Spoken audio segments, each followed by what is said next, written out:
इथे मी एका कढईमध्ये 2 मोठी वाटी पातळ पोहे घेतले। हे पातळ पोहे आपल्याला 2-3 मिनिटं छान खरपूस असं भाजून घ्यायचे। पोहे भाजत असताना गॅसची फ्लेम मध्यम ठेवायची। मध्यम गॅसवरती छान खरपूस असे हे पोहे भाजून घ्यायचे। पोहे भाजून झाले ते मी बाजूला काढून घेतले। आता ह्याच कढईमध्ये 2 मोठे चमचे तेल घेतलं। तेल गरम झाल्यानंतर त्यात 1 चमचा जिरं टाकून घेतलं। जिरं चांगलं तडतडलं की मग ह्याच्यात आपल्याला अर्धी वाटी शेंगदाणे टाकून घ्यायचे।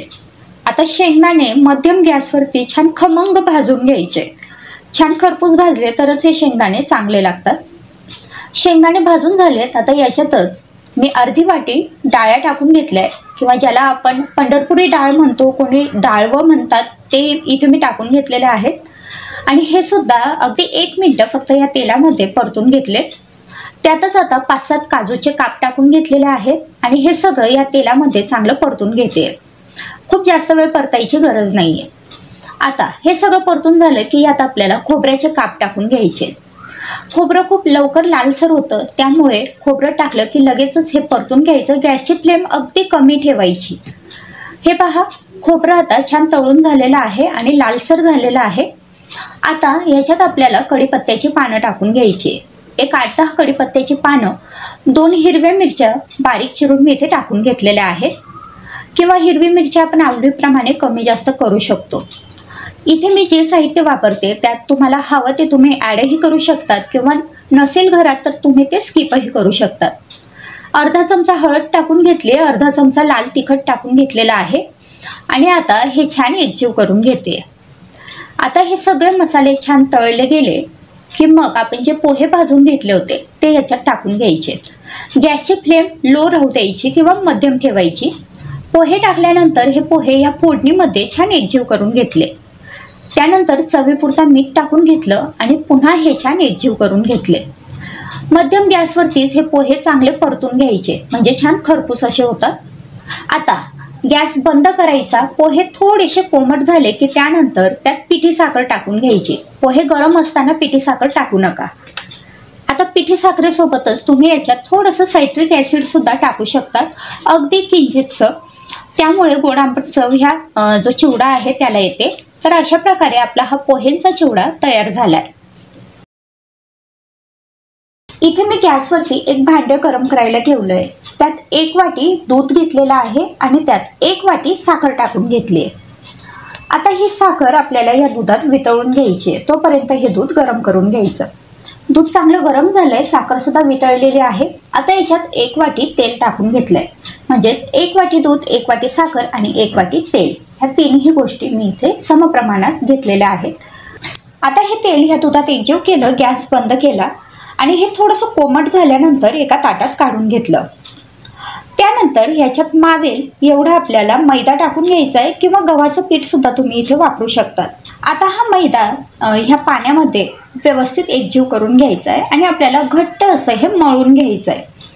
तर जोपर्यंत हे पीठ थोडंसं घट्ट होत नाही तोपर्यंत आपल्याला याच्यात मैदा किंवा गव्हाचं पीठ टाकून घ्यायचं आहे।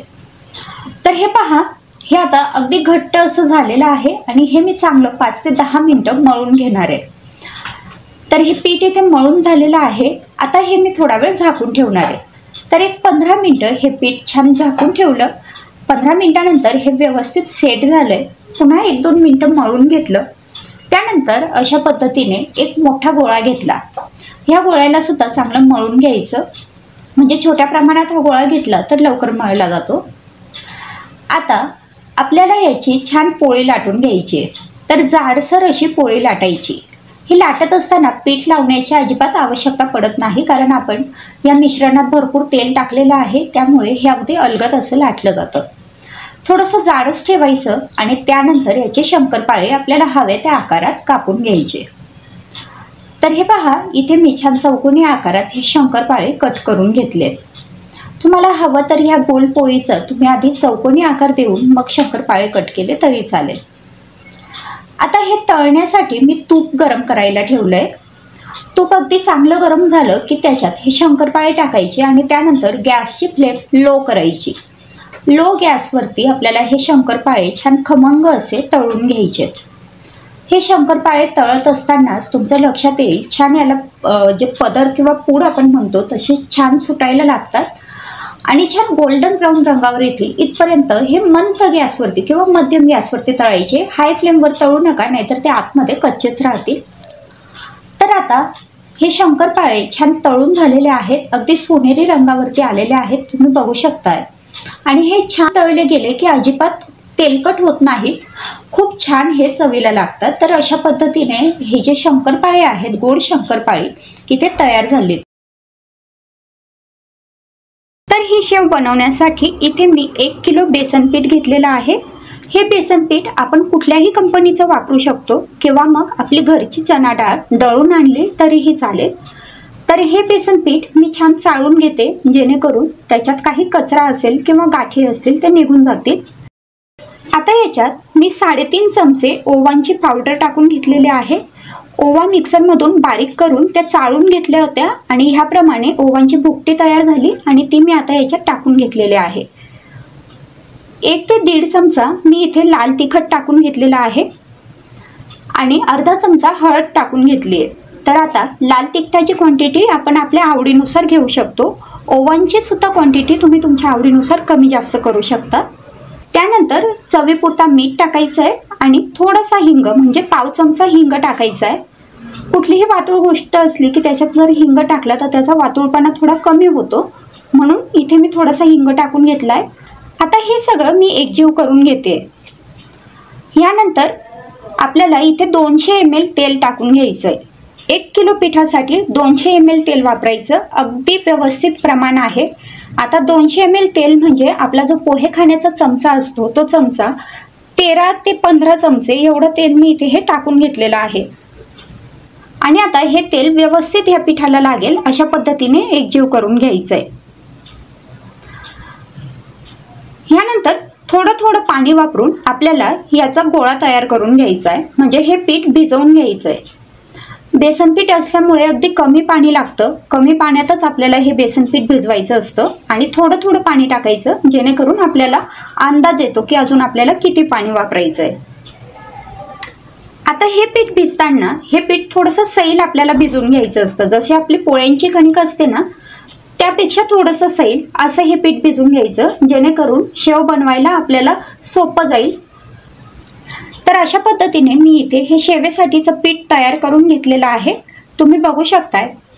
अशा पद्धतीने हा गोळा इथे तयार करून घेतलाय. आता शेवेचा जो साचा असतो त्याला मी सगळ्यात छोटी म्हणजे जी बारीक जाळी असते ती लावून घेतलेली आहे आणि आतून तेल लावून मग हे पीठ त्या साच्यात भरून घेतलेलं आहे. म्हणजे सोऱ्यामध्ये हे पीठ मी भरून घेतलंय. कढईमध्ये तेल गरम करायला ठेवलं होतं, तेल कडकडीत गरम झालेलं आहे.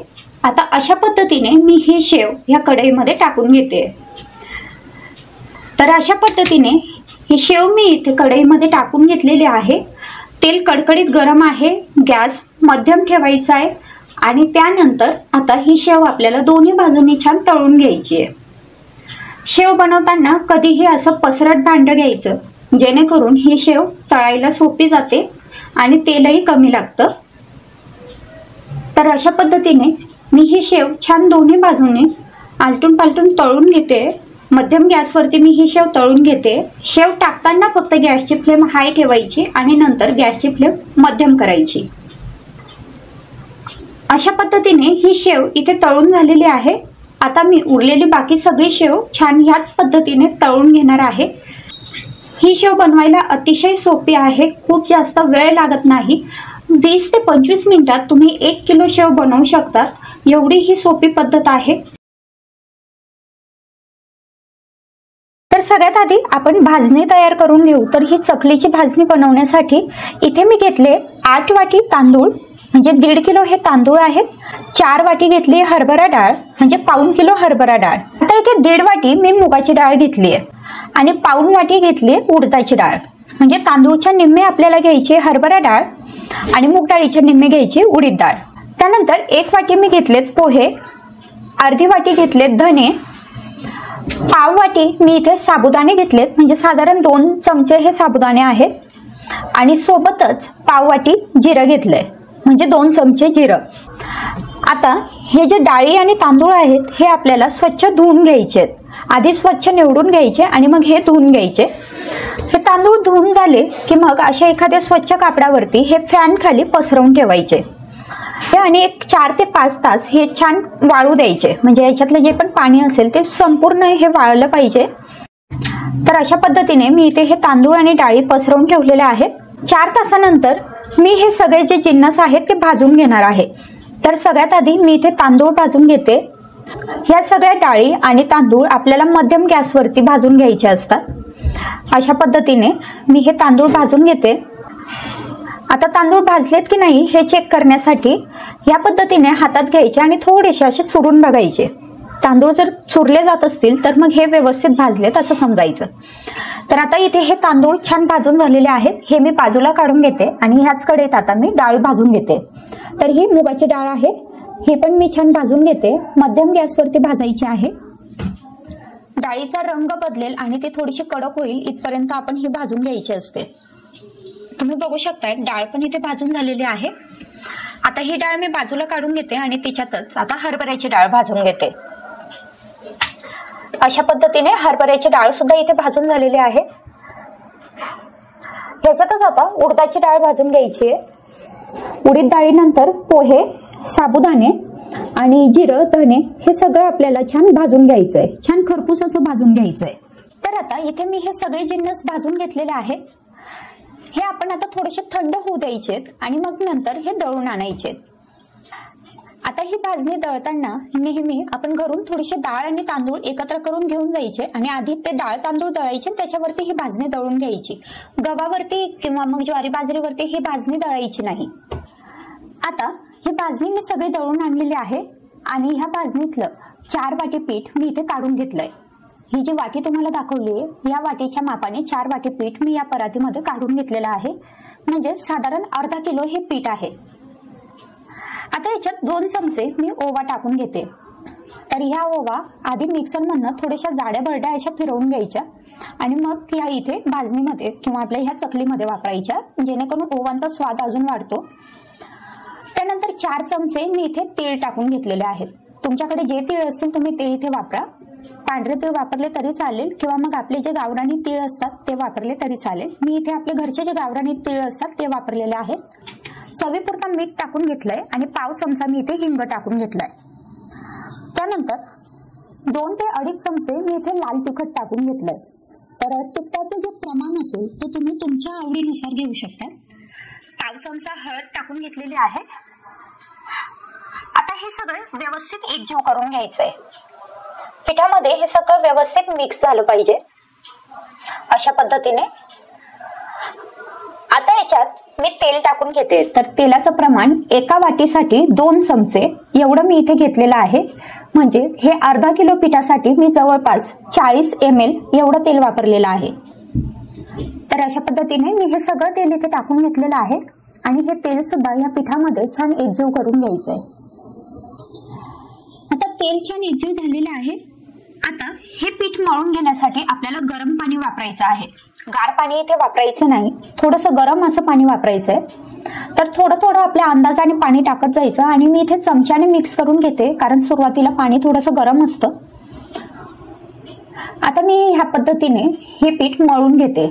तर हे मळताना खूप सैल मळायचं नाही आणि खूप जास्त घट्टही मळायचं नाही कारण खूप जास्त घट्ट मळलं तर चकलीला काटे खूप छान येतात पण मग ते चकल्या बनवताना आपल्याला त्रास पण होतो, हात खूप दुखतो.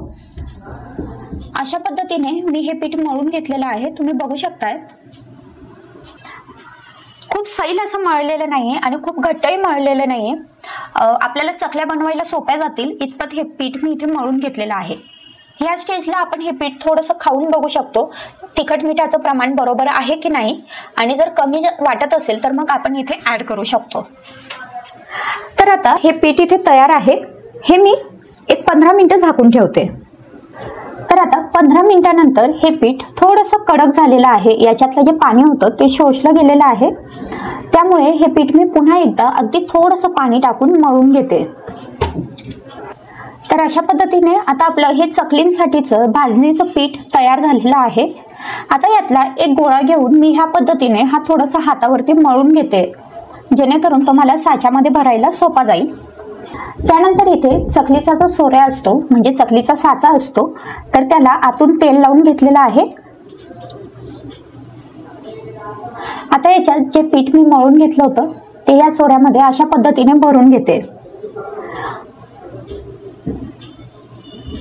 आता चकल्या बनवण्यासाठी मी इथे या चकल्या पेपरवरती बनवते, तर एका पेपरचे मी इथे 4 भाग बनवून घेतलेले आहेत। तुमच्याकडे प्लास्टिकची पिशवी असेल तुम्ही ती वापरली तरी चालेल आणि आपल्याला पाहिजे त्या आकारात आपण याच्यावर चकल्या पाडून घेऊ शकतो। तुम्हाला मी जवळून दाखवते चकली किती सुंदर तयार होते, त्याला काटे किती छान आलेले आहेत आणि अजिबात ही चकली कुठेच तुटत नाहीये। अतिशय छान अशी चकली तयार होते, तुम्ही नक्की बनवून बघा ह्या पद्धतीने चकली। तर इथे आता ह्या सगळ्या चकल्या तयार झालेल्या आहेत। आता या पेपरवरची चकली मी अशा पद्धतीने या झाऱ्यावर काढून घेतली आहे। त्यानंतर कढईत तेल गरम झालेलं आहे आणि झाऱ्यानेच मी ही चकली या तेलात सोडून घेतली आहे। एवढं फक्त याच्यासाठी की आपण जेव्हा पण चकली डायरेक्ट तेलात हाताने सोडतो तर तेव्हा ते तेल हातावरती उडण्याची शक्यता असते, त्यामुळे जर अशा पद्धतीने झाऱ्यावर घेऊन ही चकली आपण ह्या तेलात सोडली तर मग तेल आपल्या हातावरती उडत नाही। तर ही माझ्या सासूबाईंची आयडिया आहे, त्यामुळे मी जेव्हाही चकल्या बनवते तेव्हा अशा पद्धतीने मी झाऱ्यानेच या चकल्या तेलात सोडते। आता ह्या चकल्या आपल्याला मध्यम गॅसवरती छान तळून घ्यायच्या आहेत। चकली तेलात सोडल्यानंतर ती लगेच पलटण्याची घाई करायची नाही, चकलीला थोडंसं तेलाच्या वरती येऊ द्यायचं म्हणजे तेलावर थोडं तरंगू द्यायचं आणि त्यानंतर ती चकली पलटवून घ्यायची। या पद्धतीने चमच्याने मी उलटपालट करून ही चकली दोन्ही बाजूंनी छान खरपूस अशी तळून घेते।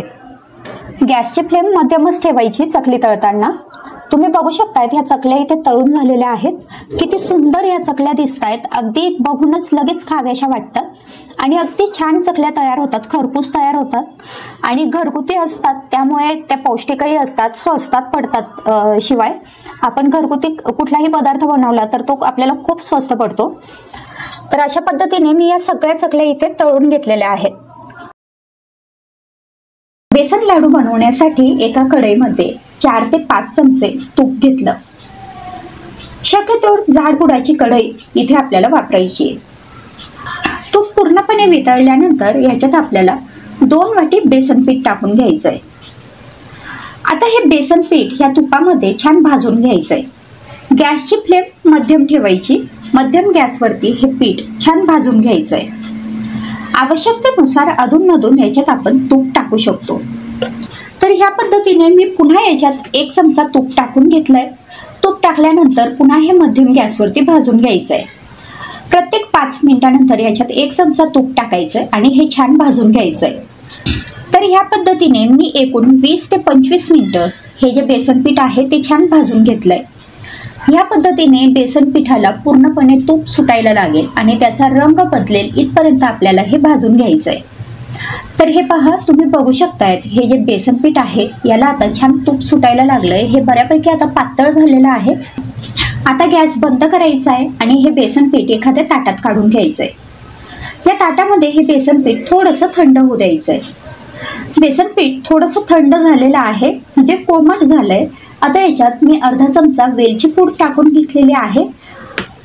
त्यानंतर याच्यात आपल्याला पिठी साखर टाकून घ्यायची आहे। तर साधारण अर्धी वाटी पिठी साखर मी याच्यात थोडी थोडी करत टाकून घेतली आहे। थोडी थोडी करत पिठी साखर याच्यात टाकायची आणि हे सगळं एकजीव करत जायचंय। आता आपण याचे लाडू वळायला घेऊ। तर आपल्याला हव्या त्या आकारात छोटे मोठे याचे आपण लाडू वळून घेऊ शकतो। सजावटीसाठी इथे तुम्ही कुठलेही ड्रायफ्रूट वापरू शकतात। मी इथे बदाम वापरले, तुम्ही हवं तर काजू, किशमिश किंवा तुमच्या आवडीचे कुठलेही ड्रायफ्रूट इथे वापरू शकतात। तर मग ह्या पद्धतीने आपले बेसन पिठाचे लाडू तयार झालेत।